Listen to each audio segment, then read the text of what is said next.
இன்று ஜனாதிபதி அனுரகுமார சாநாயக்க அவர்களை தமிழ் போ கூட்டணியின் தூதுக்குழு என தலைமையிலே ஜனாதிபதி செயலகத்தில் சந்தித்து சந்தோஷமாக மகிழ்ச்சியாக உரையாடி இருந்தோம்.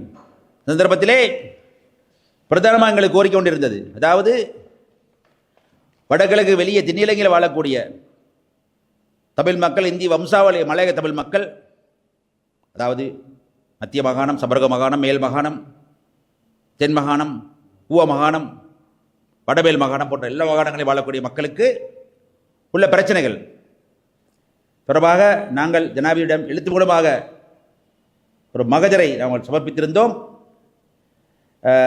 காணி உரிமை, வீட்டுரிமை, இந்திய வீடமைப்பு திட்டம், பெருந்தோட்ட சம்பள விவகாரம்,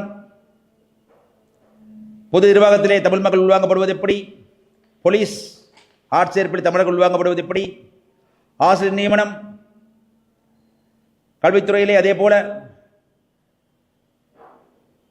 மலையகத்திலே நுரலியாவிலே கல்வி வலயங்களுக்கு தமிழ் பணிப்பாளர்கள் நியமிப்பது, தமிழ் பிள்ளைகள் படிக்கும் அதிகமாக படிக்கும் பாடசாலைகளுக்கு தமிழ் அதிர்வலை நியமிப்பது, கொழும்பிலே இருக்கக்கூடிய பிரபலமான பாடசாலைகள் தங்கள் நினைத்துக் கொண்டிருக்கக்கூடிய பாடசாலைகள் இருக்கின்றன. ரோயல் கல்லூரி, இஸ்பத்தன கல்லூரி, டி சென்னை கல்லூரி, மூன்றுக்கு மூன்று முக்கியத்துவம் இருக்குது. காரணம் என்னவென்றால் மூன்றும் பாடசாலைகளும் தேசிய பாடசாலைகள், வளமான பாடசாலைகள். அதே வேளையிலே தமிழ், சிங்கள, ஆங்கில மூன்று மீடியம் ஊடகங்களும் மொழி வகுப்புகளும் இருக்கின்றன. ஆனால் இங்கே திட்டமிட்டு வீட்டுக்கு ஒரு திட்டமிட்டு சிலவாதிகளால் காலங்காலமாக தமிழ் வகுப்புகள் வெட்டி குறைக்கப்படுகின்றன. ரோயல் கல்லூரியிலே 10 சிங்கள வகுப்புகள் இருந்தால் 2 தமிழ் வகுப்புகள் தான் இருக்கிறது. 1ஆம் வகுப்பு, 2ஆம் வகுப்பு, 3ஆம் வகுப்பு, 4ஆம் வகுப்பு எல்லா வகுப்புகளிலும் தமிழ் பிரிவுகள் இருக்கின்றன. குறைவு. ஒரு வகுப்பிலே 40 பிள்ளைகள் படித்தால் 2 வகுப்பு என்றால் 80 பேர் படிப்பார்கள். 10 என்றால் 400 பேர் படிப்பார்கள். அப்ப 400 என்றால் 80 போனால் 320 பிள்ளைகள் படிக்க ஒரு வாய்ப்பு அழிகிறது, அங்கே குறைகிறது. அது மட்டுமல்ல, இப்பொழுது வகுப்புகளில் கூட தமிழ் பிள்ளைகளை எடுப்பதற்கு உள்வாங்குவதற்கு தயங்குகிறார்கள். 35 முதல் 40 பிள்ளைகள் ஒரு வகுப்பிலே சேரலாம் என்றால் 20 பேர் நிறுத்தி விடுகிறார்கள். ஆகவே தமிழ் பிள்ளைகளை பொறுத்தவரையில் அவர்களுக்கு இஸ்பத்தன கல்லூரி, வளமான இஸ்பத்தன கல்லூரி, வளமான ரோயல் கல்லூரி, வளமான தேசன கல்லூரி எல்லாம் இடம் திட்டமிட்டு மறுக்கப்படுகிறது. அதை ஜனாதிபதி கவனத்துக்கு கொண்டு வந்திருக்கிறோம். அதை நிவர்த்தி செய்வதாக ஜனாதிபதி உறுதியளித்திருக்கிறார். இப்படி நிறைய விஷயங்கள் இருக்கின்றன.